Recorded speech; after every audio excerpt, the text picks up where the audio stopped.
Welcome everyone to our Tuesday night My Self-Reliance Community Cowinda Connection. This is where we're at our new word Cowinda, meaning happy place. And lovely to see you all here. We've got a few new guests in the room, and we have a brilliant topic for you all tonight. Before I introduce my guest speaker, and welcome to Simon from Inspired Property Group joining us tonight. We want to just share with you some announcements coming up. So if you haven't been on the website lately, there's a few new events that you can check it out. So we've got the fruit canning course coming up on the 11th of March. We've got the motor mechanics level 1 workshop on the 18th of March. And then we've got the expo, the My Self-Reliance Expo on the 29th of April. So you want to head off to the myselfreliance.com.au, check out those events there. And we also have on the 18th of March, our bush survival workshop in WA. So anyone in Western Australia, jump onto that. It's a super awesome course with Jared Santana over there. So let me introduce to you the expert in property. We've had a lot of conversations lately, and if you watched our call from last week, we had Adam Gibson from Family Farms on. And I know communities in our area have been looking at different investment property options. So I thought this is really great timing for us to talk about what we need to know when we're looking at property, and who better to ask than Simon Wilkins. Now, he is my husband, but just because he's my husband, I'm not going to go easy. We're gonna get to all the good questions. So first of all, Simon, tell us a bit about, I know you've got some slides there that you might want to bring up as well, so let me allow you to do that. Tell us about your role as a property investor or a buyer's agent. Tell us a little bit about that. I guess start off a little bit like my background and then what we do. So I actually studied architecture in the UK. So I've always had a passion for property, then got involved with charity for many years out here in Australia, and eventually got back over into property.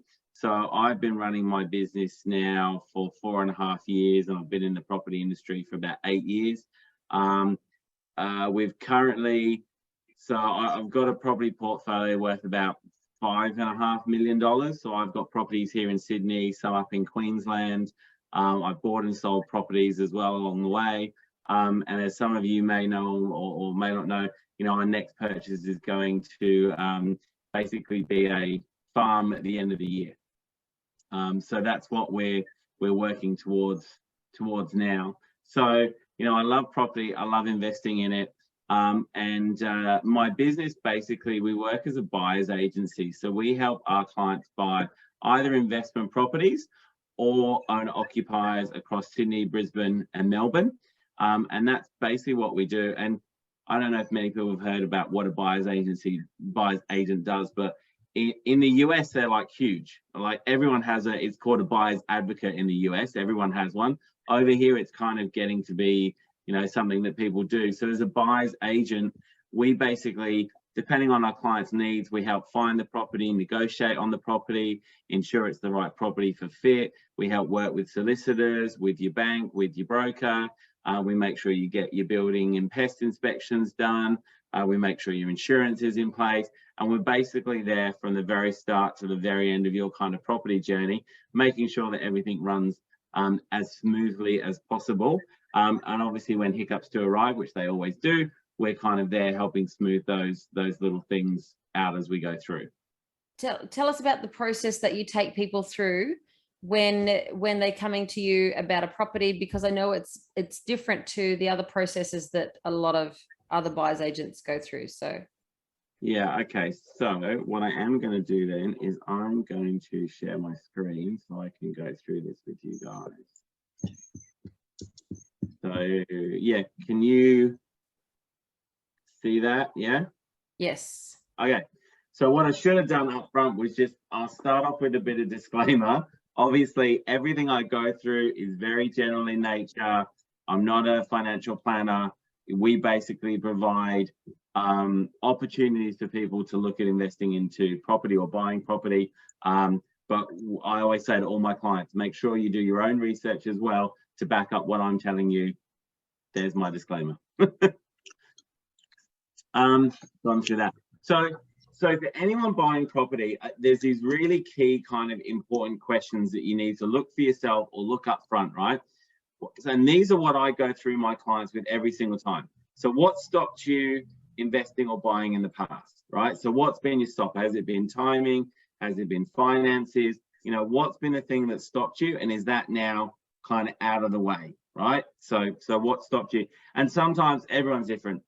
Could have been a bad experience before. They've literally not been in the financial position. They had 12 children and couldn't get any borrowing capacity because that kills your borrowing capacity. But now they've all grown up and left home. Brilliant, right? So always look at that. The next question I always ask is, what concerns or questions do you have? So you want to make sure that whatever concerns or questions those have, those get answered as part of your research process on looking at whatever you're going to go and buy out there. And everyone's different. I've got clients who are worried about whether or not they can afford it. I had this one woman, I remember, she hadn't bought a property for 5 years because she thought if she bought a property, she'd never go on holiday again because she had to put all of her money into an investment. And I showed her that you don't have to do that at all. And she's like, oh, I should have bought 5 years ago. So what concerns or questions do you have up front, and make sure those get answered? And then the most important question is, what are your main objectives or goals from investing in a property or buying the property that you want to buy?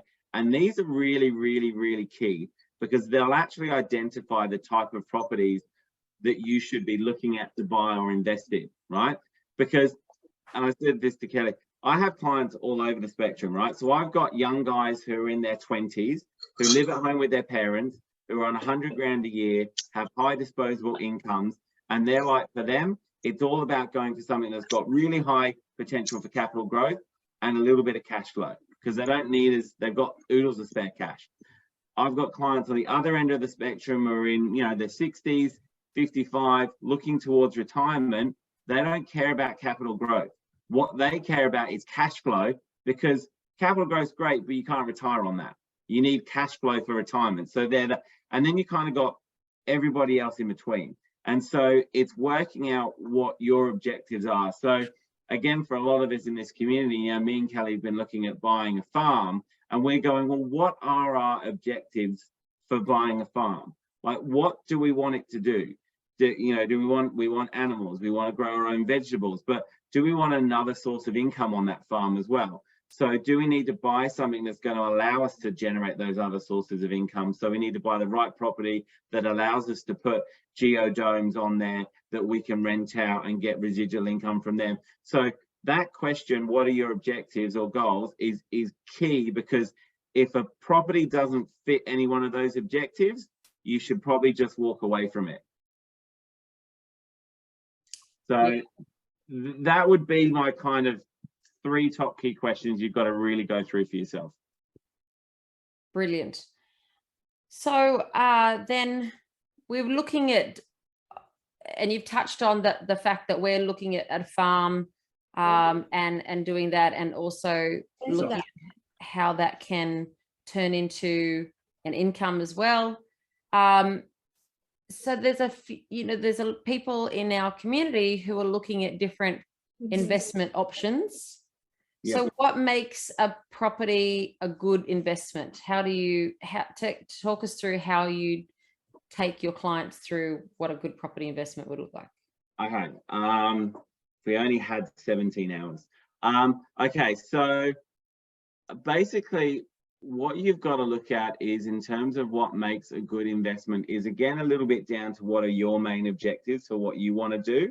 But at the end of the day, for me, if I'm looking at, I've always got my investment hat on, no matter what I'm getting for a client, whether it's an owner-occupier property, a farm, or investment. I've always got my investment hat on. I'm always looking at, how do I make money out of this? How do I turn revenue out of this? How do I make my life more comfortable, right? So if I'm looking at something like we're looking at farms at the moment, we've been looking at stuff going, okay, well, we're going to spend X amount of dollars on buying this thing. And then can we put a geo? So when you're buying a farm, okay, I'll peel it back a little bit. So firstly, one of the options we've been looking at is, can we buy something that's already got 2 properties on it? So there are properties out there that already have 2 properties already built, right? I showed Kelly one today, and it had a 4-bedroom property and a 3-bedroom property on 40 hectares. And I look at that and I go, that's fantastic, because what I can do is my family can live in one and I can rent or Airbnb the other one out to the marketplace. So now, depending on if I'm buying it outright or I've got a loan, I've got a source of income that's coming in to help offset some of that cost.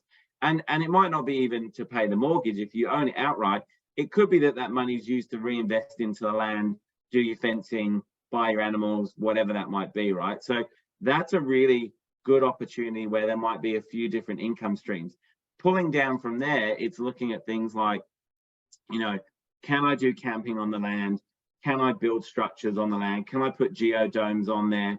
And so one of the things we were looking at is we worked out for about $50,000, we could potentially put a whole geodome on land, right? So that'd be, you know, a geodome with a bed in there, a kitchen, a jacuzzi, undercover, on its own little thing for 50 grand. And I worked out you can make roughly 20 to 25 grand off of those per year renting, like doing them for holiday letting, right? So I'm like, okay, do one of them. In 2 years' time, I've made my money back on it. After the second year, now I start to be into profit and I've got money coming back, right?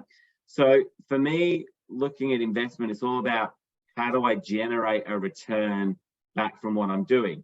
If you bring it down the scale and you're looking at a simple investment property, it's about, okay, I'm going to spend X amount of dollars on this property, say 500,000. My loan is going to be for this much. How much cash flow am I going to get from this property? What's the rental income? And then how much of that gap is left over at the end that I've got to then plug in to go into that property. So for me, investing, it's really all about the numbers. It's really about the numbers and what I'm going to get back. And again, the other thing we were talking about was, you know, I think there's this option to buy into these larger farms and put some money into it. My questions around all of that is, if it's 50 grand, how much of the land do I own? So if that 50 grand is 30 grand of that my land ownership, right? Do I get to make money on that land if I want to sell out of it later on down the track? The other $20,000, what am I getting back from my other $20,000? However it works out, right? So am I getting the lamb, the beef, the produce? Is it worth the $20,000 for me? And then outside of that, more altruistically, is do I get to go and stay on the land? Do I get community around that? And then just working out all of those things around it. So it's kind of hard to talk in one level. It's about individuals and what you want to do, but that's kind of your broad kind of view of property and investing, right? All about the returns. You showed me one earlier that you wanted to maybe use as an example to have a look at when you're purchasing a property, some of the things that you need to know about what makes it a good property. What do you look for? All right, so I'll take you through what I look through for a simple normal investment property for a client that wants to buy a property that's going to generate some sort of revenue and return for them, right? So if I'll take you through, I've done slides for literally everything. Don't worry, I won't go through all of them tonight. Okay, so now before you jump into that, yes, there's a question around and what we didn't cover was the difference between what you do and what a mortgage broker does and the people that you work with. The different people. So whenever you buy a property, I'm 100% about building a team of professionals around you who all can work together is the most important thing, right? So you've got someone like myself that goes and finds the property for you. And again, you know, why is a buyer's agent different to a real estate agent, right? Well, if you walk into a real estate agent in Schofield and you ask them about buying property, they're only going to be able to sell you whatever they've got on their books in Schofields. Whereas someone like myself, I can sell you a property in Schofields or Riverstone or Newcastle or Queensland. you know, I'm looking for the best deal for you versus that. So you got your buyer's agent or your real estate agent, you've got your mortgage broker. So one of the number one things I say to every single person is never go directly to your bank. Never go and talk to your bank directly, because they will always tell you they can give you the money until you start going down the path with them. And then they go, oh, no, actually, no, we can't do that because you're self-employed, or we can't do that because of this, right? So I always recommend always use a broker. It doesn't cost you any extra money. They can get you better rates. So you got your broker in there. The other person you're going to need is your solicitor or conveyancer. So there's a difference between the two.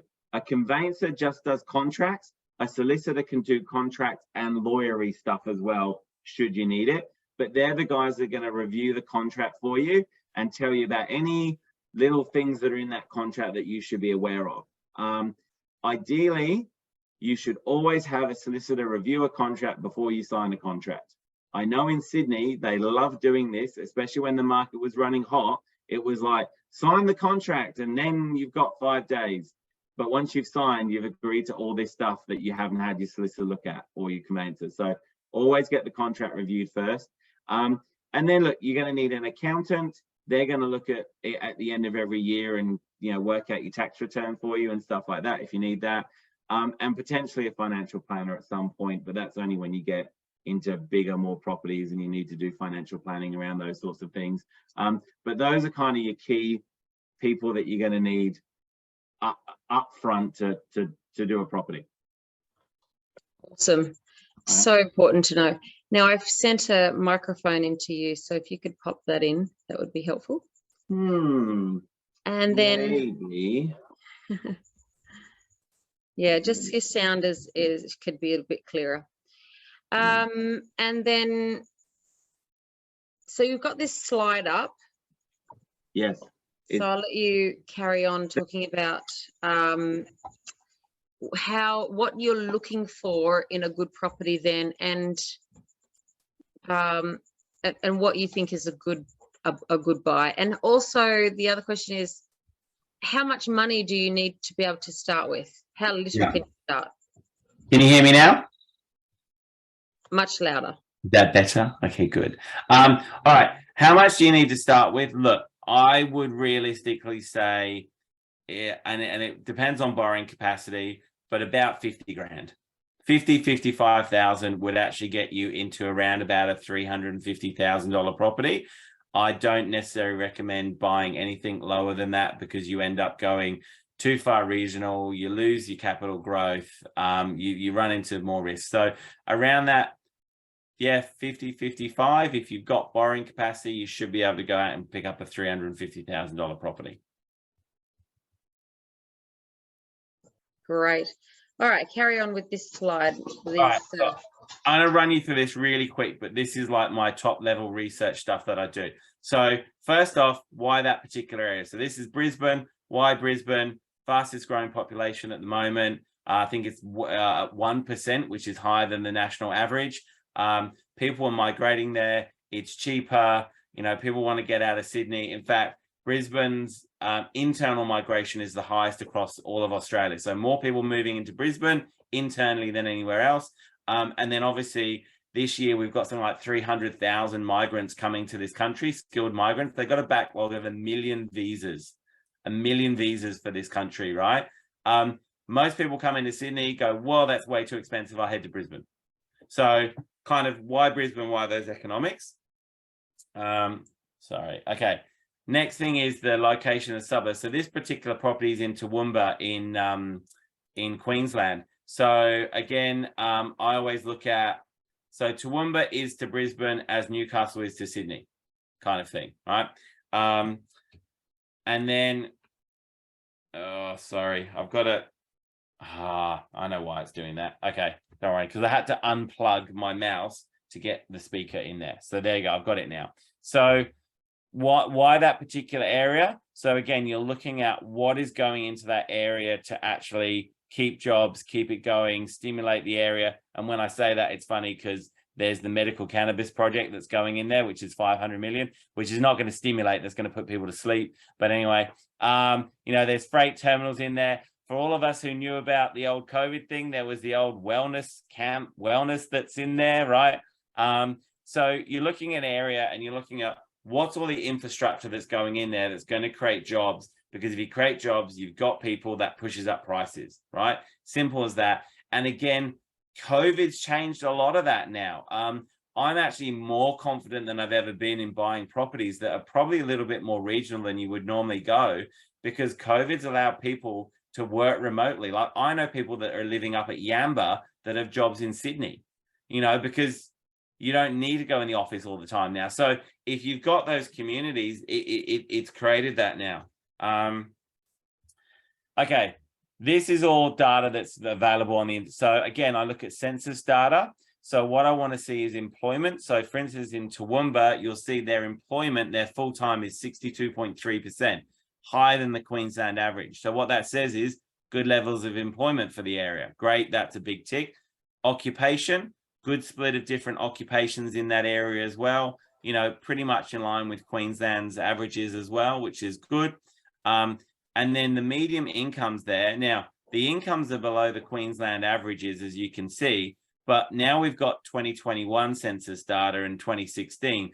You'll see that their wage growth in that particular area has been pretty solid between 2016 and 2021. And in fact, it's only just a little bit behind the national averages. So again, now I don't know that we can actually see that data really, but yeah, no. And one of the things that you're going to touch on is the actual, when you look at a property, like I know you're looking around what areas and all the detail that goes into what makes, you know, Queensland a viable option and all of those things.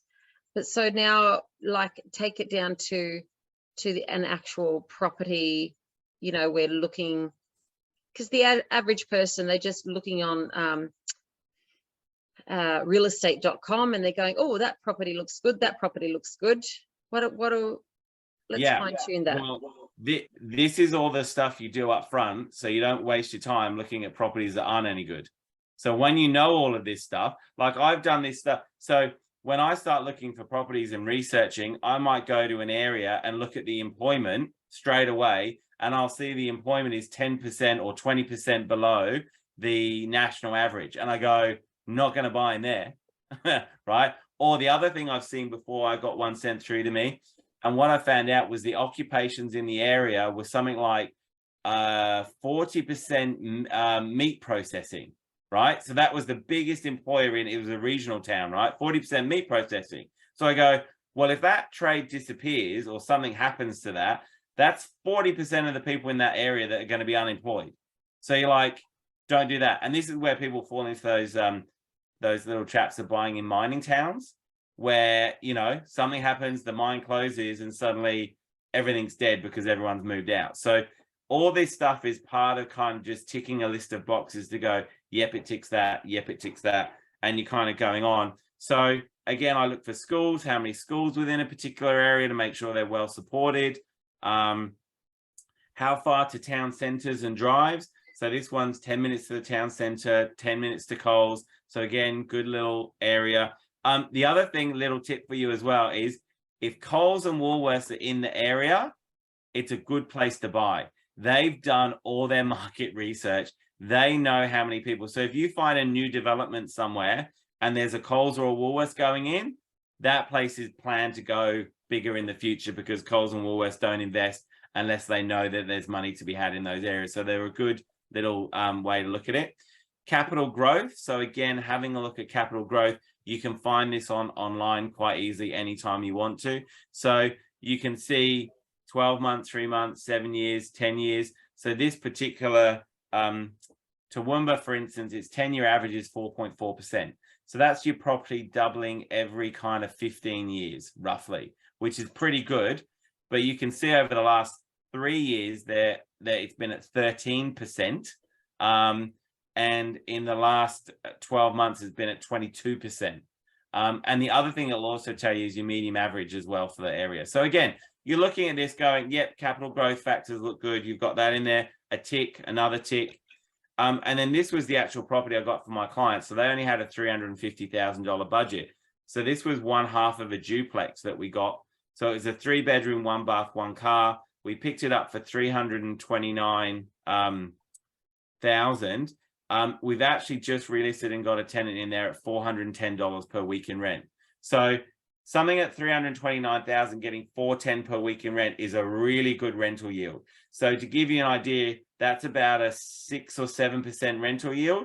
In Sydney, you get like 3.5% kind of thing, right? So again, good property in good condition. We got the building and pest inspection done. Vacancy rates are again really important to look at. So this area has 0.6. So anything below 3% is a really good vacancy rate for an area. The thing about right now is everywhere has really good vacancy rates because of what we're going through. So I generally try and look at more longer term vacancy rates to make sure that they've been kind of good over time. And with something like this, there's been a few times it's jumped above 3%, but not for very long. And again, how many properties are available for rent? How many are on the market? And what are they currently renting at? We'll let you know. Now, I just want to check in at this point and with our viewers. And if you are thinking to yourself that when you think property, do you think investment in a rental property? If that's you and you're thinking that way, can you type in the chat yes? And if you're thinking I'm actually looking for something more rural, type in the chat and say rural. Cool.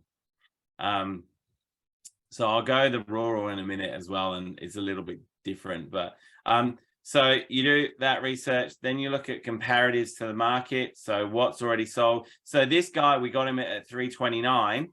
It's probably you could put it back on the market already at 350 quite easily based on other comparative sales. So he's already made himself 20, maybe 30 grand capital growth, and he only bought this in December. So all that stuff about the market going down and it crashing and all, it's rubbish, right? Some areas, sure, but not everywhere, and not a lot of the areas we look at. And then cash flow. And I won't talk you through all of this because it's quite like, there's a lot of in-depth stuff in here, but basically you're looking at all your important numbers. And the only important numbers you kind of really are looking at inside of a cash flow is how much does the property cost you before tax and how much does it cost you after tax or make you after tax?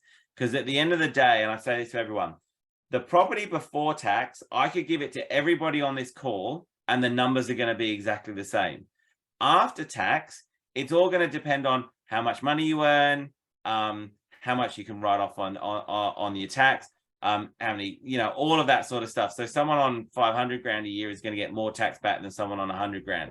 So if you look at this property, for instance, as of when we bought it, the guy was putting in his investment of 59,000. Basically, before tax, that property was going to cost him $3,000 to hold for the year. So that's his out-of-pocket expense for this property is $3,000. And then after tax on his income, it was basically going to be cash flow neutral. So that property was going to cost him nothing to hold that property for the year. And that's at 6% interest only. So once rates come back down to where they should be, he's making money on that property. It's putting money into his pocket. Okay. All right. So that's kind of in a nutshell, really easy how I do all the research. Right. And most of your clients leave that kind of research to you, right? And they just tell you what they're looking for, and then you do the research and present that back to them as to. Yeah, generally, sometimes people have no idea what they're looking for and they actually need a bit of guidance. So, I had a client the other day. I always remember this client, and we went through and they said, I always ask this question, how much can you afford to put towards holding an investment property? Sometimes there's a gap, right? Like in this property, there's a $3,000 gap for the year to hold that property. So what's that? 3,000 divided by 52. Where's my phone? I don't know, whatever that is. Anyway, people don't work out their cash flow on property, and that's the biggest risk that people get into, is they buy something that costs them too much money, and at the end of the day, it causes stress, and they have to sell it. You should only sell an investment property if you want to sell the investment property, not because you've been forced to do it, right? So for me, cash flow is the most important thing to work out. And so, yeah, it's really based around how much can you afford. So I had a couple once, they wanted to buy this property just down the road from them. And they were like, we love it, we want to buy it, we can afford it. And I asked them how much they could afford each week. And they went, $50 is our maximum we could afford. And I did the numbers on this particular property, and it was going to cost them $320 per week to hold it on a cash flow. And they were like, oh, we can't afford it. That's right. You can afford to buy it. You can't afford to hold it. And, you know, like I say to people, and this goes across everything. Markets go up and down all the time, right? Capital growth is unpredictable. We don't know when it's going to come. No one could have predicted. I knew markets would go up when COVID hit, but no one could have predicted they would have increased at the rate that they increased, right? No one saw that coming. But then markets also go down as well, right? Which is what we're currently facing at the moment. The market's down a little bit in some areas. Cash flow remains pretty stable generally. So if your cash flow is good, you can kind of weather the ups and downs of the property market. And this is all about reducing your risk when you're investing into property or anything. It's like, how do I reduce down my risk to a point where I'm really comfortable being able to step into this property, you know? And for these guys, you know, $3,000 a year for them was really easy. Like, we can easily afford that. And then we're going to get it back in tax anyway. So we can afford to buy this property. We can afford to hold it and just sit back and let it do what it's going to do over the next 5 to 10 years. Okay, so a lot of people are moving into using their self-managed super funds to purchase property. Yes, they Can are. you talk to that? I can. So you can use... you also, can you Yes. stop share if you're not sharing something on the screen? Okay, I will do that. It's very... Okay, hang on. Let me do that. Okay, here we go. Sorry, I've got 3 screens. It's over on the other side. There you go. Okay. That's good. Okay. So self-managed super funds, 100% you can buy property in a self-managed super fund. So what you need to do is obviously set up a... Now, I'm not a financial planner, but I've done this myself. You need to set up a self-managed super fund, which is different from your retail fund, right? What a lot of people don't actually realize is if you're having a retail fund that's actually being managed by someone, almost 100% your money is invested into gambling companies, tobacco companies, and mining companies. 100%, right? Because they're blue chip companies, and that's where they put your money because it's safe, right? 100% it's in there.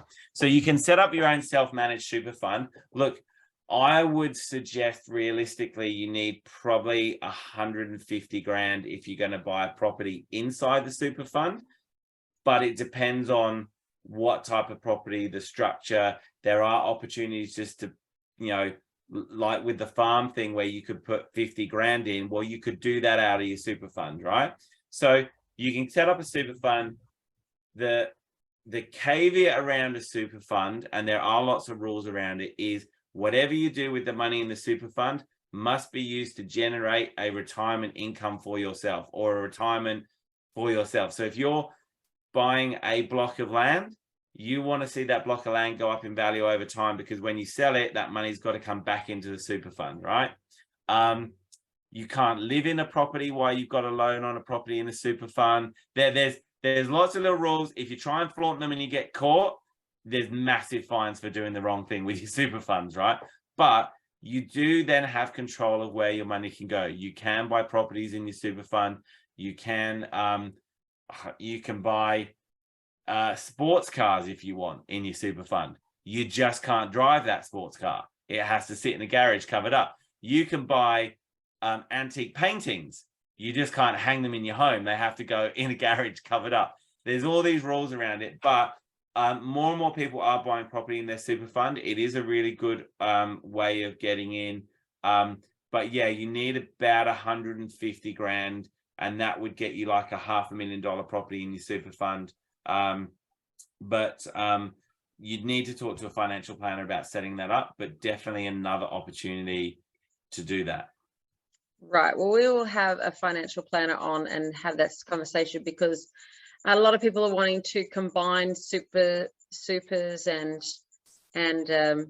Yeah, and that's the other benefit with the super fund, I think, and I'm not sure about the rules because we were talking about this, and a financial planner would be able to advise you. I think you can combine up to 4 people into a super fund. 6 people, is it? 6 people into a super fund. There you go.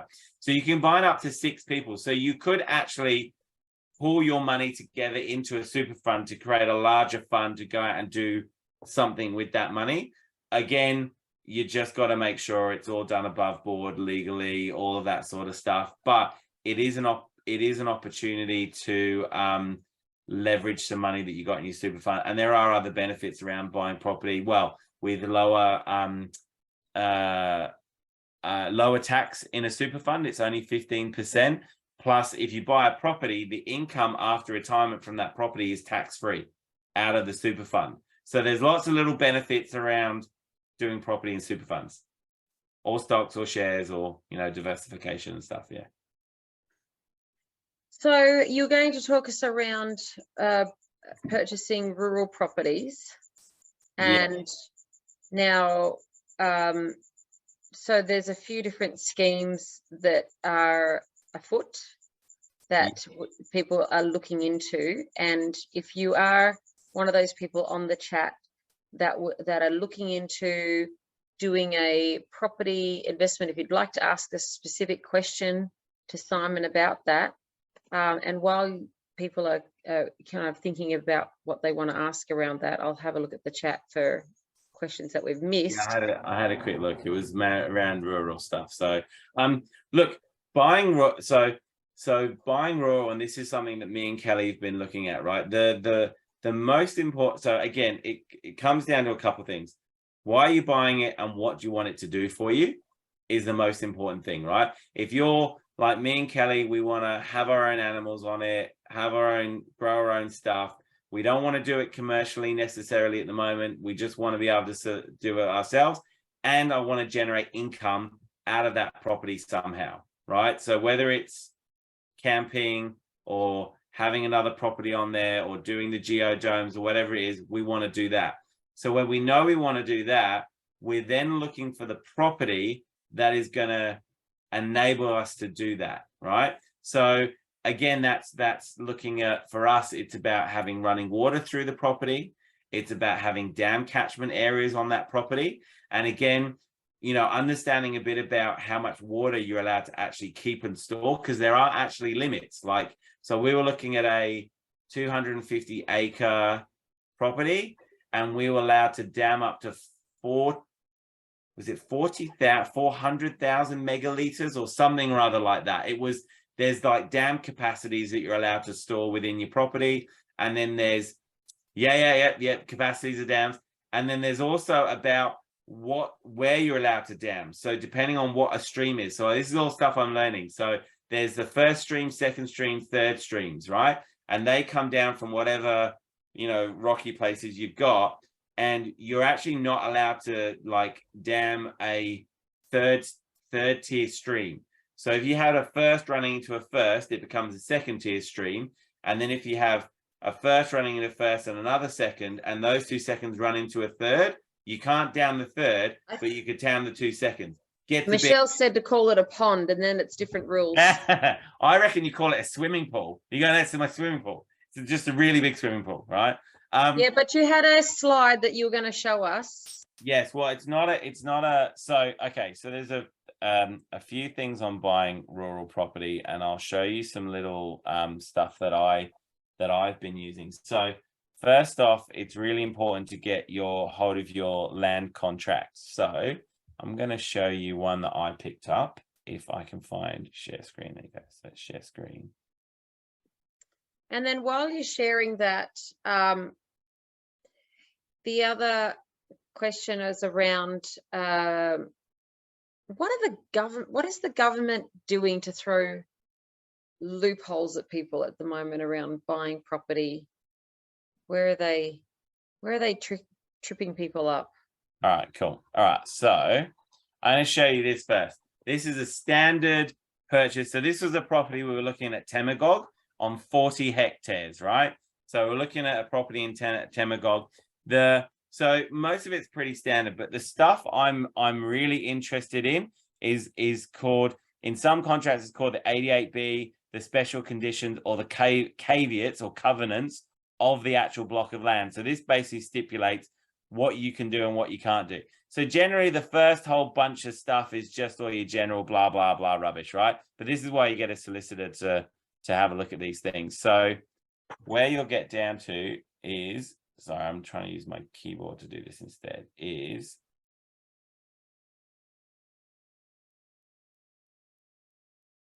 okay, so here. So this is where it starts giving you a bit of information so you can understand what it is you're looking for.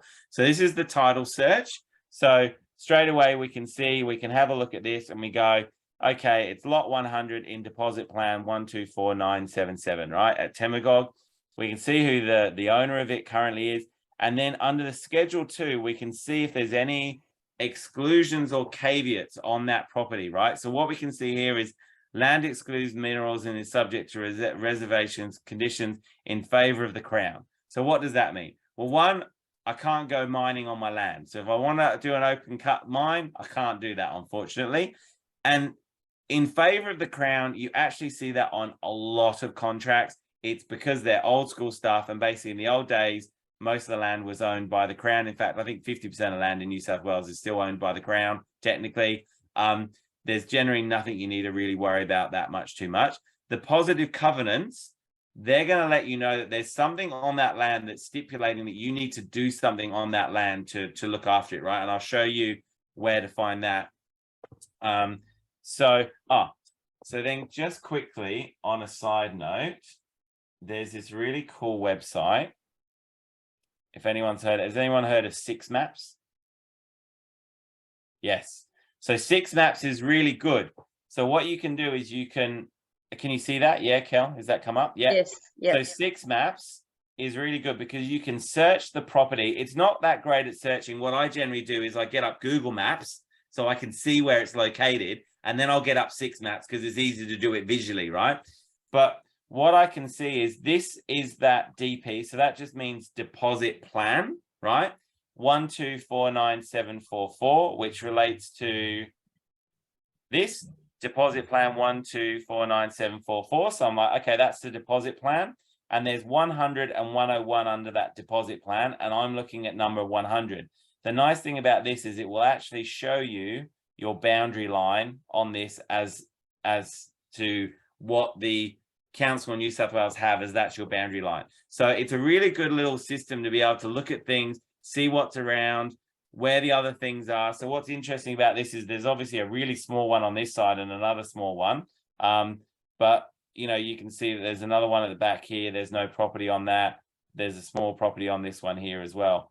And it will also give you things like, so these straight lines and these gaps through here are generally like fire trails. There's a fire trail you can see down through here as well. And then these little lines here, they kind of denote access points to it. So you'll see it on the plan at the moment. But this is a really good site to get boundaries to see where everything sits on your property for those that have used it. So then I can scroll down in my contract a little bit more. And again, this is going to give, so this is important as well, because it has happened. I heard a story about it the other day where someone built their house. They've bought the wrong block of land. They've bought and they're living in this house and it's in Riverstone. I saw it on the news, and they've just realized that actually the block of land is 3 steps down, 3 blocks down from where they're actually living, and they don't know how it all got mucked up. So council's like, no, not our fault. And the real estate agent's like, not our fault. But yeah, they basically moved into it. So they were going to build their dream home, and now they can't because they're actually living on the wrong block of land for the last 3 years in Riverstone. Don't ask me how that happens, right? But again, this then shows you the breakdown of the two. So you can see that, yes, that's the block I'm looking at. The other thing you'll see on maps like this is it's a bit hard to read here, but you'll see things like A and B and stuff like that. And what you'll see here is A says unsealed council public road, embracing road, track in use. So what that says is to the left of my property, that's how I access that bit of property, but it's also a council road. So council require access up there as well. which means I can't go stick a gate at the beginning of it and have a locked gate because council require access for whatever they're going to do on that road, right? So you learn a little bit about that. So the property we went and saw at the weekend that we camped at, it's at the beginning of the water catchment for that particular area. So they have council go up there quite a lot and test the water quality. So they can't lock that gate to their property because they have to allow council access to come and view it whenever they need to, kind of thing, right? And then we don't need to worry about that. So, okay, so here's those two positive covenants that were on there. So there's 1 on 100 and 1 on 1, right? And what it says is, so positive covenant number 1 says that basically what it's saying is, we as council are not going to connect up electricity to your block. If you want to connect up electricity to your block, that's from your cost. So you go, okay, doesn't matter to me. I'm going to put in solar anyway. Doesn't care. And the second one is around bushfire. So you're probably going to find this on almost every rural block of land. And it's around how far away the trees need to be from your property. So if you buy that property and there's a tree within that boundary, you have every legal right to cut that tree down and get rid of it because it's within that covenant, within that fire zone. So that's the only two covenants on that block of land. Perfect. It's not stopping me from doing anything, right?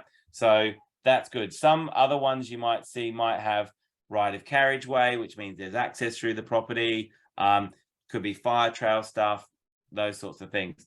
And then the only other thing to have a look at in here is this is the planning certificate. So this is really important. This is basically what you're allowed to do on that block of land according to council.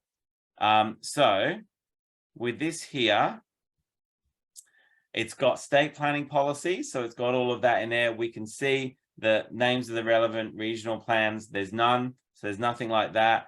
Have there been any environmental planning instruments on there or developments or anything like that? Nope, no one's put anything in to develop up that block of land. Good. And this is the most important thing, is what the land is zoned at. So this is zoned R2 rural landscape. So permitted without consent, I can do environmental works, I can do extensive agriculture, forestry, I can run a home-based childcare if I want to, in the middle of nowhere. I don't know how many kids you get. And I'm obviously allowed to have a home. And then permitted with consent, I can do agriculture. And the most important things for us guys looking at it was I can have campgrounds, I can have caravan parks, I could have a wine if I wanted. I could run a cemetery there if they approve. They're not going to approve that, but you could do a cemetery, like tourism. It's also got in there ecotourism I can do on there. So this is what's going to let you know what you can do on that block of land. So on this one, fantastic. There's a whole bunch of stuff that I'm still going to need consent, but I can do. And prohibited, I can't run a backpackers accommodation. And I also can't build service departments on my block, which I'm not intending on doing anyway, right? But these are the really important things to have a look at. And then the other two more is obviously buying rural. Is it affected by bushfire? Of course it's going to be. So one of the things I do as part of my checking that I've been doing is whatever address I've got, I do a dummy run through an insurance company.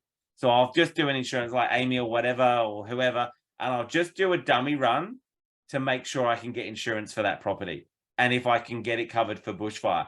This particular property is probably going to be in a really high bow rating, like a 29, maybe even a 40 bow zone. It's going to need pretty high insurance. It might be $5,000 a year, $7,000 a year. Who knows? It depends on how many fires have come through. So that's something to take into account. That's also something to take into account if you're planning on building a new property on that zone, on that thing. So for instance, so I build a lot of new properties for clients. If a property has a 40 zone rating for that area, the build will cost you at least $100,000 more because it's got to sustain basically a fire attack. So I think at bow 40, the property has to be able to stand up for at least 3 hours or something like that. Sprinklers on the roof, all of those sorts of things, right? So again, what you might find on some of these rural properties is you might find properties that were built 20 years ago before any of this came into place. So if you're going to look at doing substantial renovations, changing, you got to see if it's going to be bushfire compliant and what the cost is going to be on that. And then the other one obviously is flooding. So this particular one, they're just down in this one, flood-related development controls. No, the land is not identified with the adopted flood planning area. So basically they're saying, look, it doesn't flood. Best thing is ask the owner or the agent. And what he told us about this property is goes, yes, the creek does flood sometimes. When it floods, you're not going to get access to the road. It doesn't come across the block, but you might be stuck there for a couple of days. It's like, okay, well, that's worst case scenario, right? So that's kind of a really quick run through of everything I look for in a contract. Obviously, I still get my solicitor to review it all and have a look at it before I go ahead and buy anything, right? Because it's so important to understand this stuff. And Kelly told me not to share this story, but I'm going to share it anyway. Oh, and also after you share that, just there's 2 questions in the chat that I want you to answer as well. Okay. So just on the news recently was this couple that I think they bought in Parramatta or Penrith, and they're pleading with the council to allow them to build a property on their block of land. What they did was they bought an old home that was on the block of land and decided they built a brand new lovely home on that block of land. So what they did was they knocked down the property and then put in the DA application to build their brand new home. What they didn't know was that brand new home happens to be in a flood zone. What they also didn't know, and I don't know how they didn't know, was there's an easement running diagonally across the middle of the block for a sewer that actually runs underneath their block, which means maybe you could build over the sewer, but you've got to do an encasement over the top of that sewer line, which costs $60,000, $70,000 because it's got to be strong enough to withstand a property. But the flooding just kills them. They can't do it. And they're kind of complaining to council, and I kind of get it. But I'm also like, why didn't you do your due diligence beforehand? And the second biggest thing is you never knock down a property until you've got an approved DA. Like, why would you knock it down before you've got an approved DA? Because it would have all come up and then they would have gone, okay, well, we can't do that. We'll just sell the property, and at least they would have had a property to have sold. So important to do the due diligence up front before you do anything. All right, what was okay, so I'll stop sharing that. What was the questions, Kelly? Okay, so there's 2 questions. There's one around if you're going to, okay, so now the government won't let you actually have a title in hard copy, it's all digital. Yes. So you can't do much about that, right? No, I mean, it's funny. I actually was raising it with solicitors and they had no idea about it, right? They actually didn't know what to do. It's so funny. I was talking to a solicitor and they've got all these records for all these clients in their office, and they're like, well, what do we do with them now? Because they're all useless. And even whoever set that up, Revenue or whatever it was, they were like, well, we don't know. You just, I don't know, destroy them, you know? It's like, so yes, now your titles are kept digitally. They're not managed by the Australian government or anyone like that. It's a private company that keeps them all digitally. Look, at the end of the day, while you've got a loan on the property, you probably don't need to worry too much. But once that loan's paid off, yes, you basically have a digital copy that says you own it. You know, my thinking on that is, with all this blooming cyber attacks that everyone's happening, what's stopping some particular company hacking into that database and changing the names of everyone that owns property to somebody else? And then suddenly it's like, how the heck do you prove that it's your property, right? But if they do that, everyone's stuffed anyway, so it would be bedlam anyway. But yeah, it's not, I don't think it's ideal, but I think that's why it's important. Keep all of your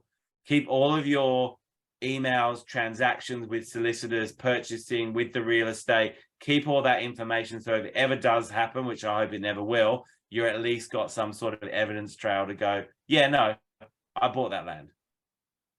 So now, because I did ask before, Kelly, can I jump in for a sec? Yeah, sorry. okay. So anything going forward, and this has been going on for about 8 months now, anything registered with land title, any changes to a title has already been digital. Yes. And while you hold on to the original certificates, they are pretty much become useless. So for the solicitors, they could really say they're like Simon, you said, they're useless, because the minute you register anything on the title with land title, the old certificate is overwritten, but you cannot get hard copies anymore at all. Yeah, it's stupid, but there we go. Now, and we were going to talk more about the other tricks that governments are doing with, you know, to lure owners into purchasing properties that maybe they should know something a little bit about. With that, you know what I'm talking about. No, come again. Sorry, I was too busy reading some of the questions and comments that I wasn't actually paying attention to. But what's that line in the movie? Just in case I didn't get it all, could you repeat that again? Okay, there's a better question that's in the comments, so let's go to that one. And Okay, the question is, what if you're purchasing a property that is with a lot of other people? Yeah. I think it really it really depends on the model that's being used there and what people's expectations are of that model, right? So again, my questions around all of it are, you know, if I'm putting in my whatever amount of money, how much of the land do I own? How do I get out of that deal if I want to, and how much money do I get back? What's the value in it? What's the pro? Do I get any say in what happens, or do I just put my money in and just sit back and get whatever I get from it, kind of thing? So, you know, I personally, I think less.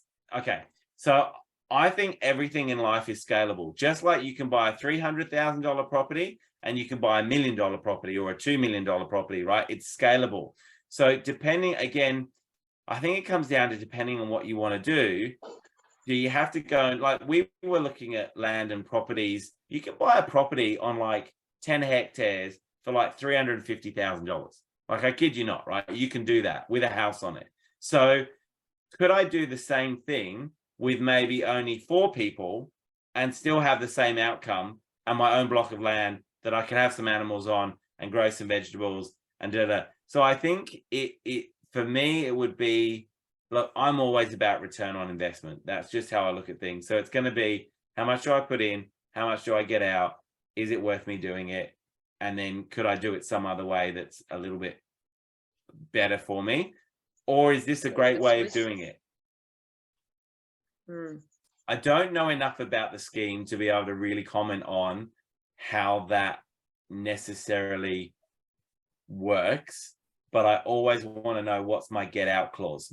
How much liquidity is there, and how do I get, and the thing about it is, if I sell out, how do I convince somebody else to buy in? Because the same reason I bought in, you need that to convince somebody else to buy in. And if it's just like, and this is where, because you don't purchase on emotion, right? Yes, and this is why first home buyers pay way too much money for property, because they buy on emotion, because they fall in love, and they'll, you know, when you go to auctions and they're, you know, the property went for $500,000 more than it was supposed to, because they got emotionally attached. So I think with anything like this, like, I'm getting emotionally attached to land when I'm looking at it, because I'm like, I love it. There was a block recently that we were like, I love it. I love everything about it. It looks perfect. It's amazing. I was emotionally attached, but I was still looking at it from a business investment point of view and going, how does it work as an investment? What does it look like? Do the numbers stack up? If they do, great, go for it. You know, if it's going to serve your purpose, like I say to first home buyers sometimes, look, if you love the property, let's go in at an offer 50 grand more than they're asking for. It's going to make no difference in 20 years time, but you're going to get the property that you love, rather than try and lowball and then end up in a negotiation because there's 20 other people and you're paying more money. If you love it, go for it. 50 grand or 20 grand over the next 30 years is going to make zero difference to you. We're going to get you the property. If it's an investment only, then it's all about numbers. If they don't work, you just walk away. So yeah, I need to know a lot more about that model. But again, I think the super fund model, where you can maybe get 6 people together and get $500,000 together or something like that, and go and buy something outright for that much money and work it out, and how do you do it? And I was talking with Kelly about, you know, if you were doing something like this, you know, the property we saw that had the 7-bedroom property on it was 1.1 million, right? So then I'm doing the numbers in my head going, okay, so you rent out the 4-bedroom property. I had a look around the area, you get $500 a week for that, something like that, right? You want to show your screen? Do you still have it on screen? No, I don't. I think I got rid of it actually. Hang on. Because it was pretty. It was a nice model It to was kind pretty. of to demonstrate what we're talking about. No, hang on. Did I put it under? I might have put it under saved properties. Hang on. I've got so many of them. Good thing about rural is it doesn't go too quickly unless it's a really, really nice properties seem to just go really, really fast. And the one that I was talking about before was the shared equity scheme. Yeah, the government stuff. No, I haven't. No, I haven't got it. So, Okay.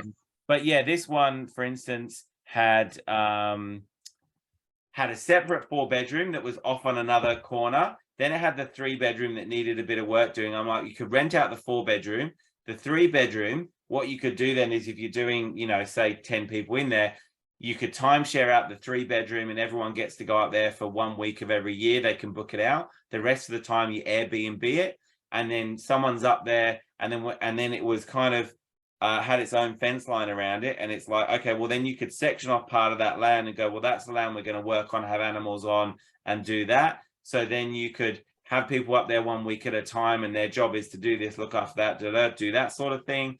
The other thing I was thinking about is, you know, maybe you could find someone or someone buys the property outright under themselves and then portions off 5 acres, and then everyone throws in 20 grand each, and you do a private agreement that that's your 5 acres. I'm going to look after the animals and the crops and make sure they get watered and looked after while you guys aren't here. But you guys, everyone comes up every 2 weeks and everyone works on the land, and we do it and we look after the animals. And then at the end of every year, you know, everyone gets half a cow each, half a sheep each, and you get to come and reap your own vegetables whenever you want to and take as much back as you want.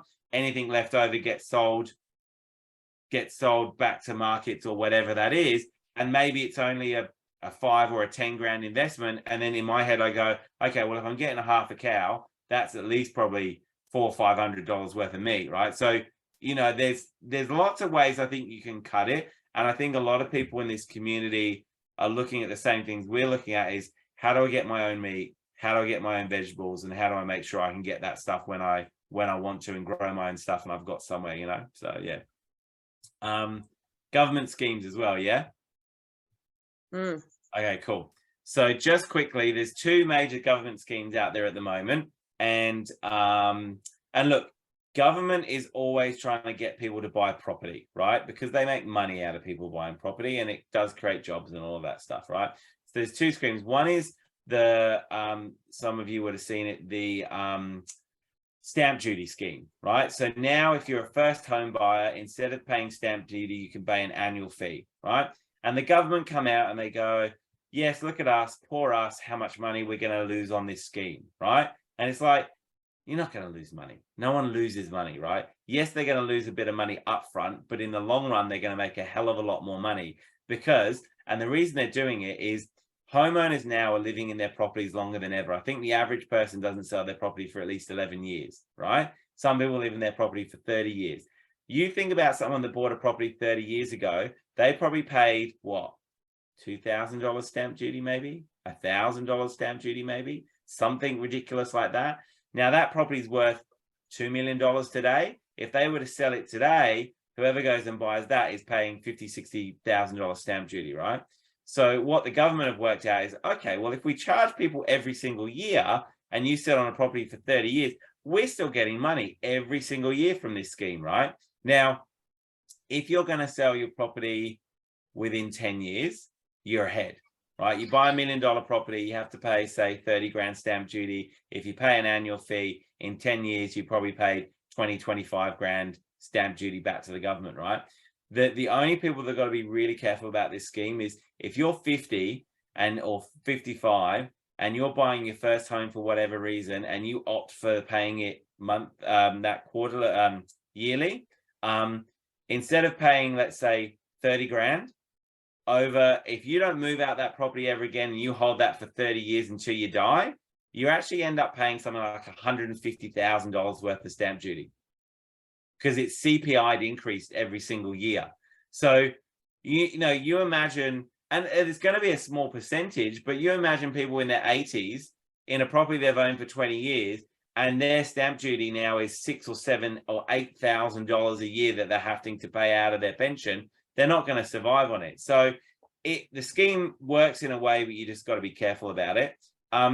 The other one is this shared equity scheme that the government's come up with as well. I don't know if anyone's heard about that. So if you're a single mother, a teacher, a frontline worker, so a firey, a nurse, basically the government will chip in either 30 to 40% of the equity of your property. But there's caveats around all of this, right? And it's, unless you understand it, you don't know it. So firstly, you can only, as a single, earn $90,000 or below, and as a couple, you can only earn $120,000 or below. If you start earning over that amount, you have to start paying back that equity amount in full or some of it. They haven't really stipulated how that's going to work. The other thing is you actually can't be in a position where you can borrow the full amount of the property to be able to enter into the scheme. So what I mean by that is, let's say I want to buy $1 million property.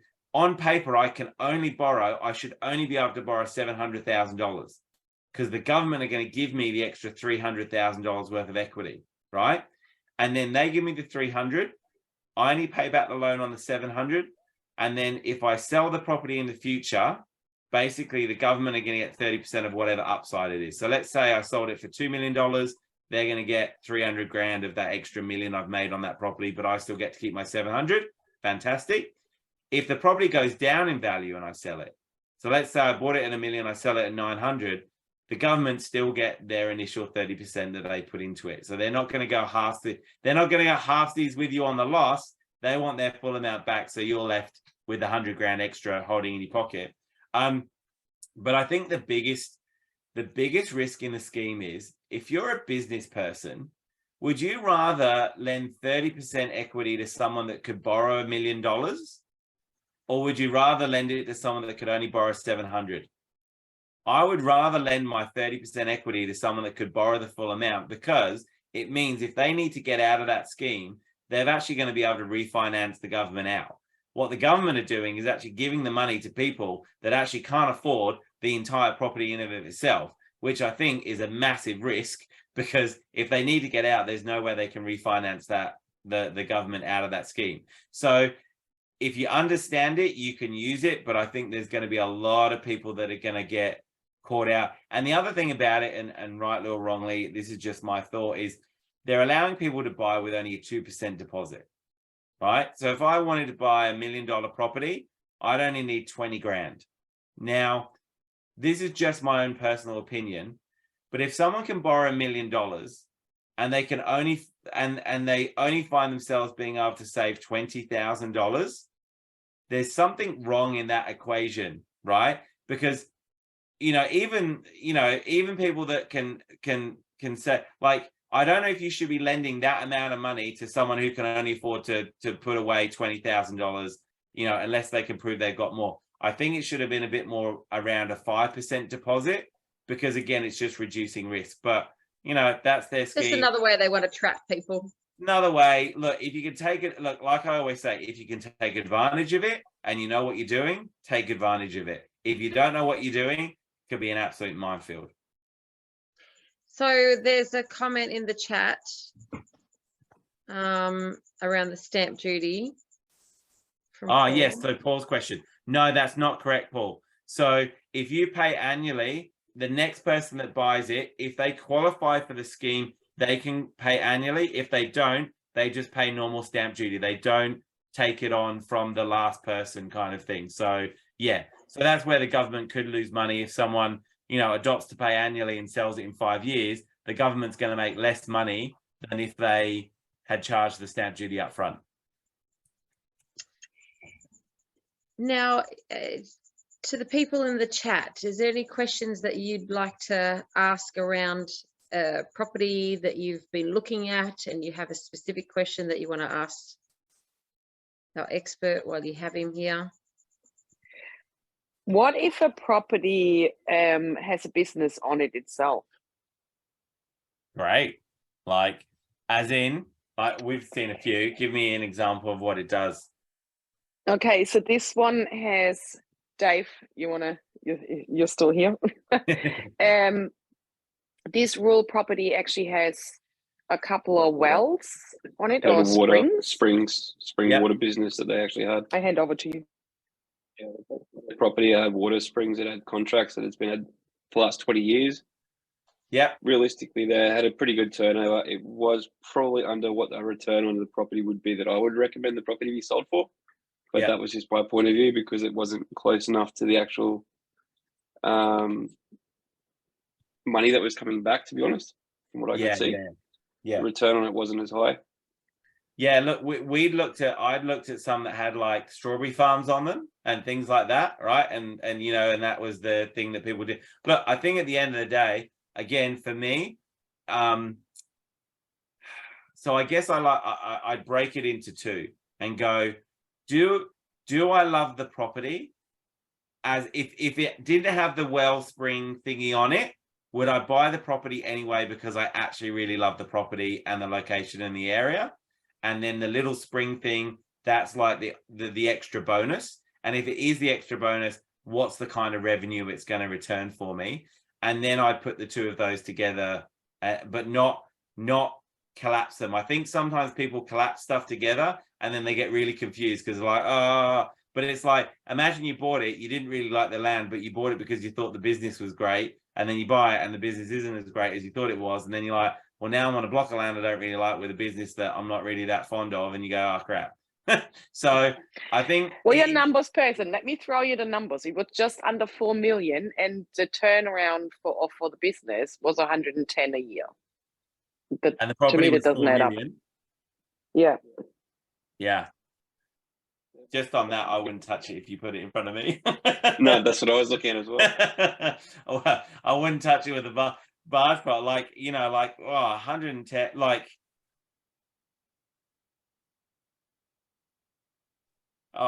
look, if I had $4 million cash and I loved the property, it was the best property I've ever seen in my entire life, and I fell in love with it, I might buy it, and then the water business is just like a bit of fun on the side, my cash to go and live on, 110 grand a year, great, fantastic. But just on those numbers, I'd be like, no way. To give you an idea, that the one we were looking at in Tom's Creek, Port Macquarie, they wanted $800,000 for that, and it was on 100 hectares, so 250 acres. The property needed a bit of work, so that was fine.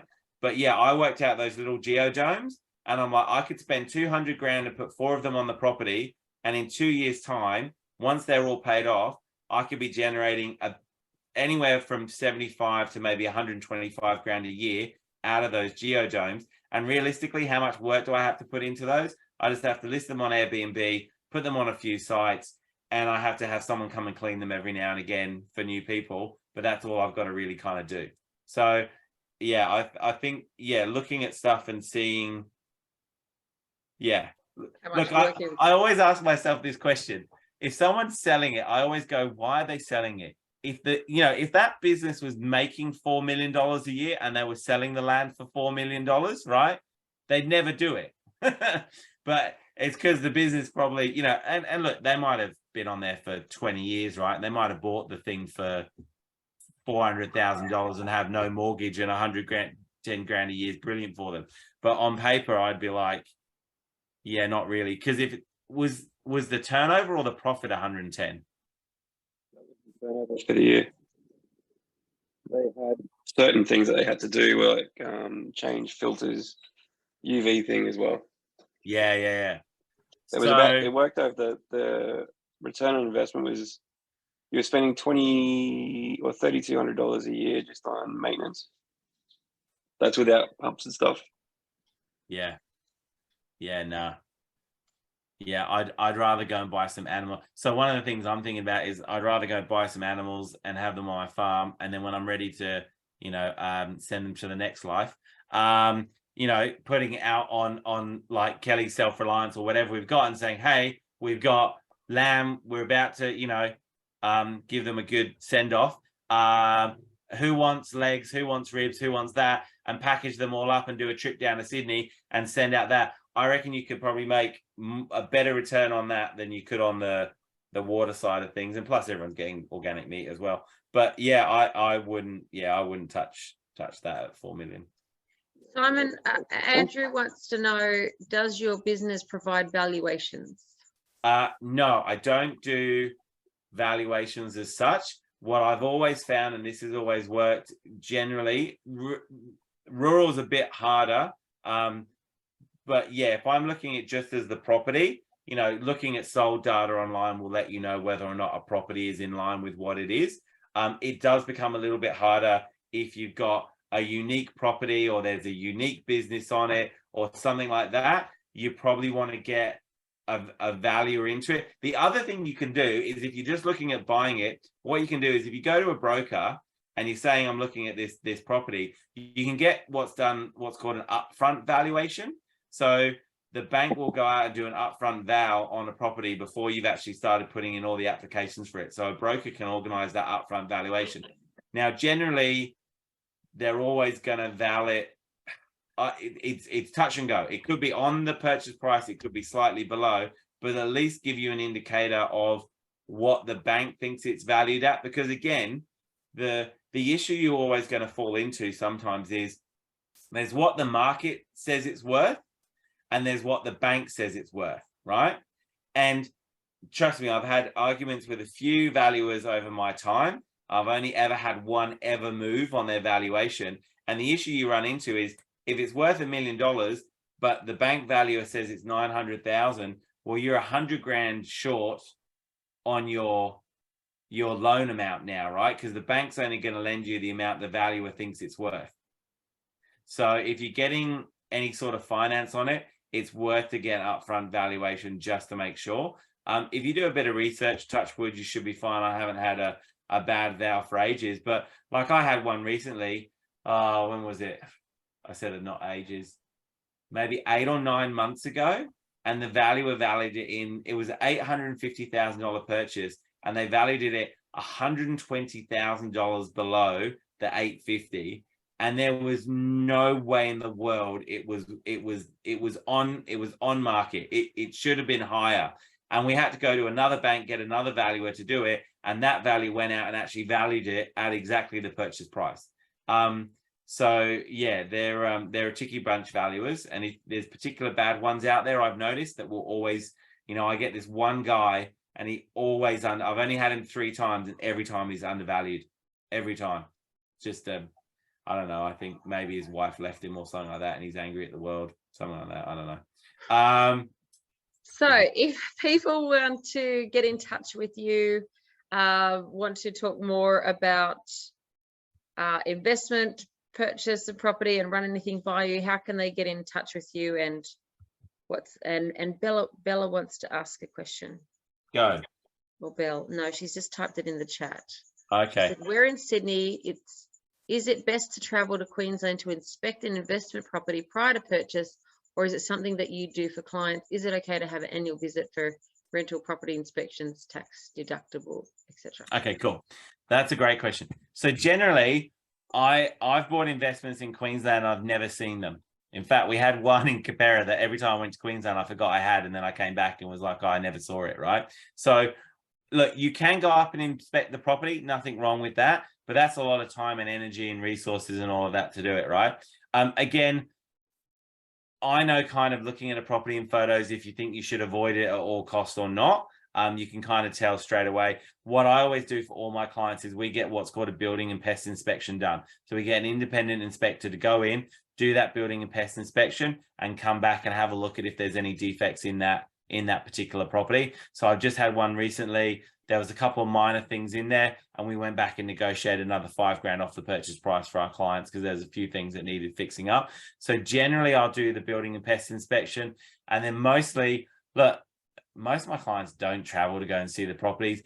You know, we've got the property manager looking after it anyway. Look, they might go up when keys are handed over to go and have a look at it, but at the end of the day, they know it's there. They've got the building pest inspection report. We've got all the photos from the property anyway. It doesn't doesn't really need to go up and necessarily look at it all the time. And then annual visit for rental property inspection.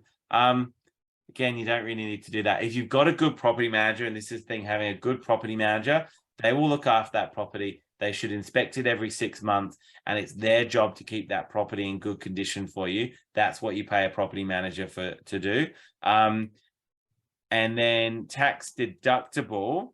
Okay, your trip to go and I think this is the question you're asking. The government closed the loop on this. You can no longer claim your expenses to go and view your investment property anymore. You used to be able to do it, and the problem was people rorted the system where they'd go up for a week, look at the investment property, stay in the Marriott, and then claim the whole blooming thing on tax. And the government went, hang on a minute, you can't do that. So they stopped being able to claim on that. The only way around it is open up a real estate business that I did, and then it definitely is working. You can claim the whole thing. All right, question. What's your thought in buying into strata, community land title, neighborhood associations, and so on? Okay, it's funny. I used to have a problem with strata when I started doing this. I have no issues with strata at the moment. Like no issues with buying into strata on these provisos. It's all about the numbers if you're buying an investment property, right? So for instance, I've got a client looking at one at the moment. It's on a community title. So it's actually a standalone freestanding 4-bedroom home, but it's on strata. So basically the strata is looking after the one road down that property. The strata is $1,300 a year. It's nothing in the scheme of that property because we've just got it. Well, we've just got the contract. We've got it. This is crazy pricing. $310,000. Don't you wish you get this in Sydney? $310,000 for a 15-year-old property, 4-bedroom, double garage on a 450-meter square block, and it will rent for about $420 per week. So the strata doesn't matter on that because it's so small. And again, it's a freestanding. Townhouses, I don't mind. The issue you get into strata is when you get things like service departments and stuff like that, right? So if you think about it, if you're buying a unit and it's say $400,000 and you're going to get $400 a week in rent and your strata is say $5,000 a year, technically let's say $4,000 a year, technically 10 weeks of your rent is going to pay that strata fee. So realistically, you're only getting 42 weeks a year in that. So if you're buying at the lower end and your strata is too high, I avoid those like the plague. Units I generally avoid. Older stuff I avoid. So if I'm doing townhouse stuff, it's generally brand new. You've got a sinking fund. You're not going to need to, like this property we've got here at Schofields is a townhouse. It's got strata on it. Our strata's $2,000 a year. That pretty much covers the lawn mowing and some maintenance. You know, realistically, they're going, we're not going to need to up that for another 10 more years. It's all brand new. So we'll be out by then. So yeah, it's, you know, checking the sinking fund, how much money they've got in there, but I'm not against strata. It's just about making sure the numbers work. So when you're saying strata and the property that you just under contract or even yours, yes, that's a DP. That's not a strata. That's a neighborhood association or community association. Then is it? Yeah, look, they're called different things in different states as well. So you have strata or a community scheme or something like that. It's kind of like the same sort of thing. The only things the other thing that happens in strata as well is your insurances are actually covered under your strata. So your building insurance is covered under your strata. So for instance, this property that we've got here is a townhouse. Our building insurance is covered under our strata. So if anything happens to this building, it's covered and paid for under the strata scheme. So we only need contents and something like that. So you do get a little bit of a benefit with the strata or the community title. The interesting thing is in the one and this is the question to ask, the one we've just done, it's because it's on what they call community title, the strata doesn't cover the building because it's freestanding. So we're still going to need to go and get our own insurance for that. So can I add to that then, Simon? So for those that are not familiar with strata, so there is if you are strata is either unit or townhouses. Generally, yeah. Anything else beside that would be a neighborhood association or community, and that's where Generally it turns community into. schemes. Yeah, you'll kind of see it where if you look at something like, I've got another one up in Gympie that a client bought into, it's a gated community. So it's got a gate at the front.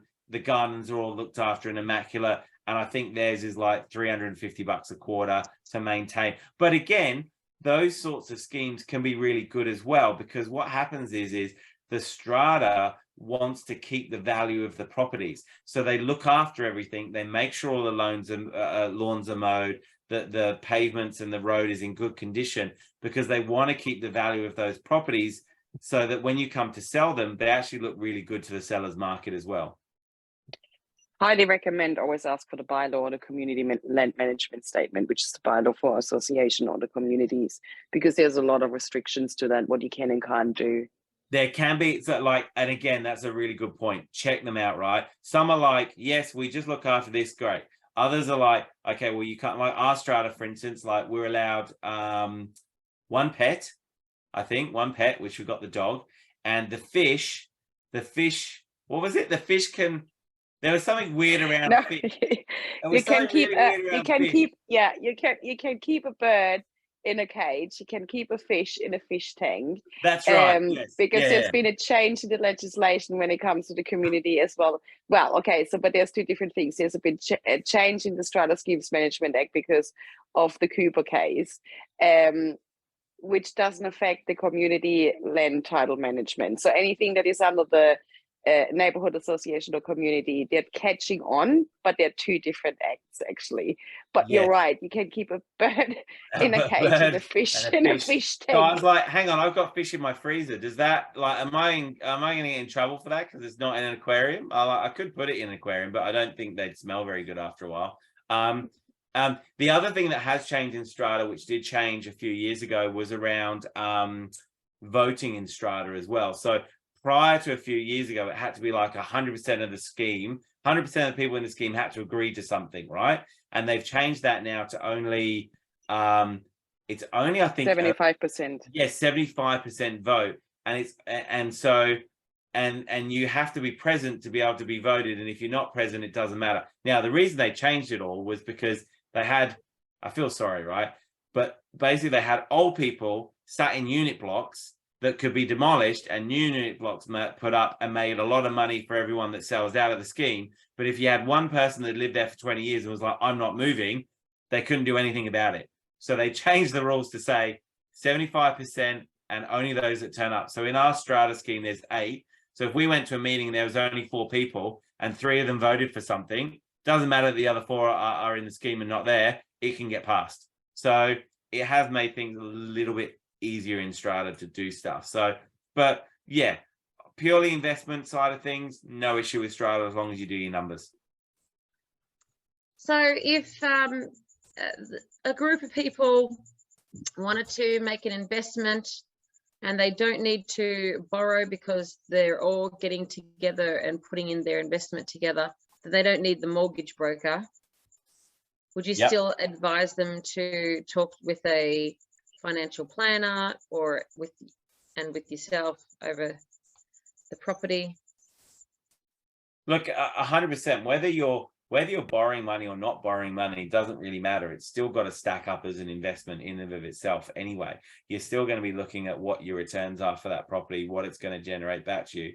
But the good thing is you remove the expense of obviously having interest, which is great. So you can do it for something else. But again, like with me and Kelly, we're looking at buying this blocker, this farm at the end of the year, and I could potentially sell a few things and buy it outright and not have a mortgage. But then I've got all my money wrapped up in the property, and talking with people on the weekend, they're like, we spent 100 grand on the road, we spent 30 grand on those on the drop toilets, you know, and then you got to buy all the animals, and I'm going, well, maybe I don't want to put all my money into just buying the property. Maybe I do want a bit of a loan and maybe keep 200 grand out so that I've got money to go and buy all these things I want to get, because otherwise I'm going to have to wait to save that money up. So I think even if you could buy it outright or not buy it outright, it's about working out what your long-term view of it, especially if you're doing the rural stuff and what do you want to do with it,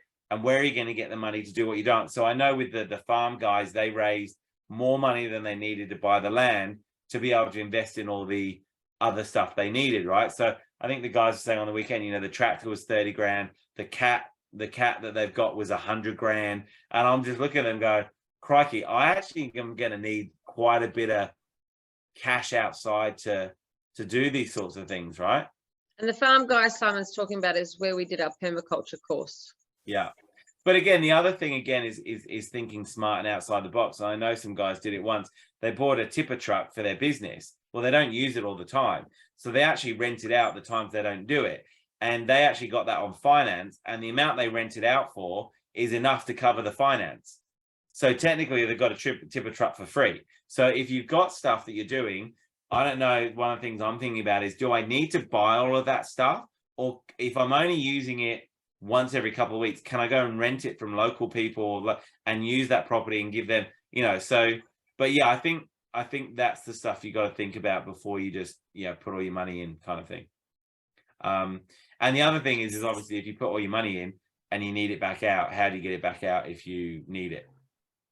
Simon, what about talking about the last property? What about responsibility? So you mentioned a road that was 100 grand. Yes. Possibility, like, remember, I don't know if you were there, but the access for the fire trucks and allowing access through the property, but then who is maintaining what? So actually making sure that when you're going rural, to look at grants from council. Yes. So I think Grant and me and Kelly were talking about this as well. As much as councils can be pain in the butts to deal with, right? I always relate to councils like my payroll department in my old jobs I used to have. I was always super nice to my payroll department all of the time, right? Because then when I needed something, I was always top of their list, like, oh, you're so great, yeah, you can do it. And just like the guys on the land would go and talk to the council guys all of the time and actually build relationships. I think when you buy rural, yeah, you're right. It's understanding what other people need access to my land. How do I access my land? Who's it under? Which council am I dealing with? You know, it costs you nothing to take a trip to the area. When we come to really buying a property, whoever council it's under, more than likely, I haven't told Kelly this, I would go to that local council as well and kind of go, this is what I'm looking at buying and this is what I would like to do on that property. Are there any issues that you can see? And do that up front beforehand. And then you can at least start that dialogue with somebody about that sort of stuff. You know, what grants are available for me to be able to do that? You know, who does need to maintain particular roads and things like that? You know, because as those guys said, they spent 100 grand doing that road, and now the guys have turned around and they might do that road for them because they want to get fire truck access. So yeah, with that, isn't that then important too? That map that you showed earlier, yes. Does that actually show the fire roads and fire exits to the properties in the areas, as well as any council restrictions or access points? Yes, so you can kind of pick them up by that 6 maps, because you'll see those kind of straight lines in between blocks, right? And you go, nah, that must be for something, right? And then if you look at the contract that I've got, the land contract, it does say on there like that little, you know, marked A, council access to access it. Now, the thing is, I'd go in and talk to the council and go, okay, I know it's got council access. Realistically, when are you guys going to need to access it, and how often are you going to access it? And they might be like, look, it's only if there's a bushfire that we want it maintained so we can get a truck up there, right? And you might turn around and go, there's no way you're going to truck up that road. So how about we work together to be able to do that if you need to do that, right? Or they might say, look, it's an old access road. We don't use that anymore. We're really not that bothered about it. Okay, well then they don't care. So they're probably not giving me any money for it, but at least I know someone's not going to be driving up and down it every 5 seconds. So, yeah. But you can, yeah, you can tell by most maps if there's gonna be access through the property to somewhere. Like one of the ones we saw the other day actually had a little road that went through the middle of the property, and it was for someone to access their property past that property. Now, legally by right, you cannot block access at all to that. So they've got to be able to access that to get to their property. Right a carriageway, there's no blocking that. You know, so you can pick up a lot from the land contract, and a good solicitor will pick up those things. But I think it's always worth going and talking to the local council about what you're looking at doing. And there's a lot of legislation on New South Wales properties and probably Queensland properties as well these days. So, you know, you get as far as you can get, and that don't get upset when you do the rest. So. Yeah, I think you're gonna I think buying rural, you're gonna butt heads with council. And that's why I think it's important to embed yourself in the community, get to know everybody, because at the end of the day, you know, favors work, right? So get to know the local councillors, you know, invite them out to tea or coffee, invite them out to your land, get to know them. It's going to make things a lot easier if you want to do stuff. But, you know, if you're not pushing the boundaries of something, and you're within the boundaries, you kind of should be okay, really, you know? Very great. I think we've answered all the questions that have come through. So you didn't answer the one about how do people get in contact with you? Okay. I'm going to answer that one now. Hang on. Oh, no, hang on. Why is it going to everyone in meeting? Okay, so there you go. Okay, so that's my email address, and then you've got my phone number as well. And look, can you read it out for the people who are not seeing the okay chat? It's just Simon@Inspired, so INSPIRED PG, which stands for property group.com.au, or my number is 0433 935 054. And look, I love property. I love talking about property. Call me whenever. I have people call me all the time, not even for stuff that I'm working with them on, but call me if you've got an idea and you're like, hey, I'm looking at this somewhere. I'll at least be able to give you my 2 cents worth of my bit of knowledge to kind of guide you through it. And then if I can be of real value, then I'll say and I'll help out where I can. But you know, I'm happy to talk about property every day of the week. I'm also launching, Kelly will send it out, I'm launching a property once a month for an hour online Zoom that I'm going to talk about what's happened in the property market the last month, what's going on, what to look out for, So I've got that coming up as well. So I'll get Kel to send that out.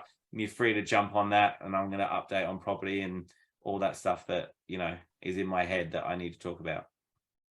Yeah, where the hot spots are and where you should buy and all those good things. 100%. Beautiful. Well, thanks everyone for jumping on tonight. I hope that was of value to you, and we love that you were here. And thanks so much, Simon, for that presentation. I know you spoke so fast, and so I hope everyone kind of I was trying to put like 5 hours worth of knowledge in as quickly as that, but yeah. Thanks, Simon. Pick my brain. Wonderful. Thanks everyone for joining us. We're going to put the kids to bed now, so we'll see you all next Tuesday. And we've got some really great speakers lined up for you in the month of March as we head towards our expo. So have a great week, everyone. See you all again then. Thanks, guys. Bye, guys. Thanks, Simon. Thanks, Kelly. Fabulous. Welcome. Thanks, Simon. Thanks, Kelly. Cheers. Thank you.